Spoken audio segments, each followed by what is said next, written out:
追新聞 YouTube 會籍開咗啦，歡迎加入會員撐起追新聞，多謝大家支持。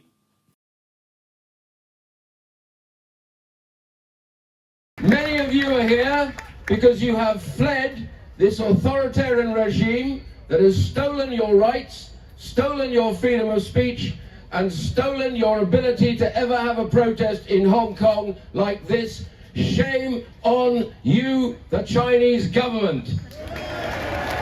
Why are we offering them this small gift in exchange for risking our national security, in exchange for giving up our values and principles that this country's been built on, in exchange for the international law that we worked so hard to set? Why are we doing that? I'm here today to say no to all of that. And I'm here to say yes to freedom. Because I might not have that same naive optimism I had as a child, but I still feel as motivated today as I did then to stand by those principles. I thank you for coming here today to stand alongside them too. Let's stand for freedom.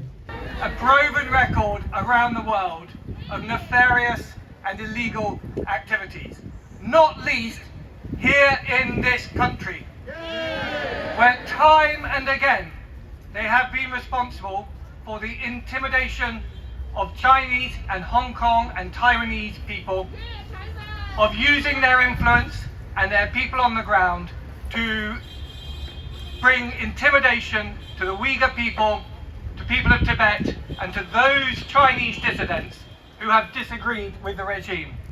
My friends, there is no excuse, no reason to build a mega embassy to serve as a headquarters for that kind of activity.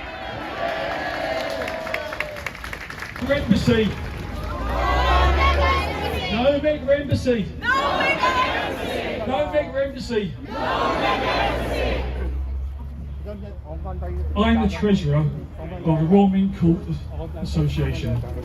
Our land. We live on what's now Chinese land. We are the border for the embassy. There is a wooden fence that divides us from what will be Embassy House, where the supposed embassy staff will be living. That we are concerned about our security, our safety, and our privacy. And I know you all know the problems you have when dealing with the Chinese Communist Party. We understand that because we are standing here and thinking they will be putting cameras up and watching our movements on our estate. Anything that they may see as being suspicious, they may well then come in because they are our landlords and deal with us. We've all seen what happened in Manchester. We've also seen there's plenty of footage on YouTube of where people have been chased down the street by staff from the embassy. We are really concerned about our privacy and about our security. The restrictions prove our point. If it were the case and that there was enough space here for protest without disrupting the roads, there would be no need for restrictions. But the restrictions have been imposed precisely because the local police know that if we gather here, we're going to block the roads and that's going to cause disruption. So it makes our point for us, it makes it very clearly. Unfortunately, the people who are looking after the policy of the Metropolitan Police don't seem to be listening to the officers who actually have to deal with this on the ground. They, for reasons that don't make sense to anybody, have done a 180 on their initial objection, which was that only 100 people can fit here without possibly disrupting the nearby arterial roads. Those were their words. And then they changed that on the basis of a document the Chinese embassy had commissioned 2 years previously. It's all very weird. So now, this protest today and the restrictions that have been placed upon it show how completely absurd, how ludicrous, how incoherent their position is, and I hope today, and after today, we'll be able to push them to reinstate their objection to this disastrous embassy development. Everybody is concerned about the behaviour of the Chinese Communist Party. Unfortunately, the government, as with the last government, is in a bad place.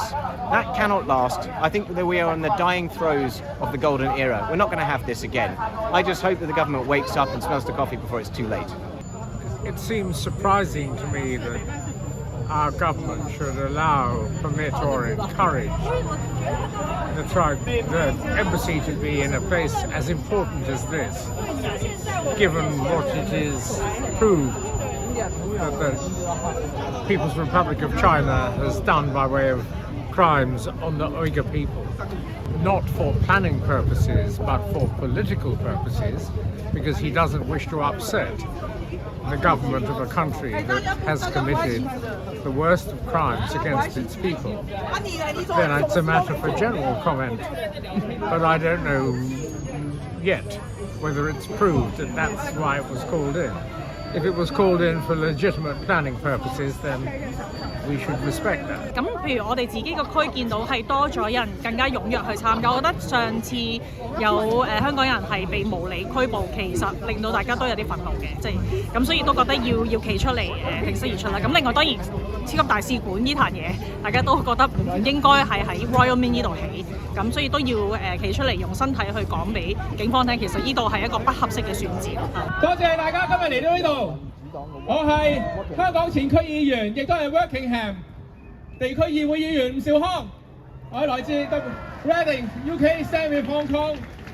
多謝大家嚟，香港人，香港人，香港人。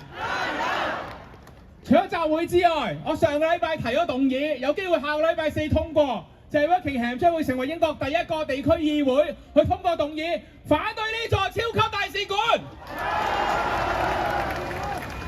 希望通過呢個動議，多啲本地人關注，多啲香港人，多啲本地媒體關注。仲有希望，既然 Wokingham 得，點解大家住緊嘅 council 唔得啊？我係希望全國地區嘅 council 都會考慮呢個議案喺個地區度通過。Fight for freedom! Fight for freedom!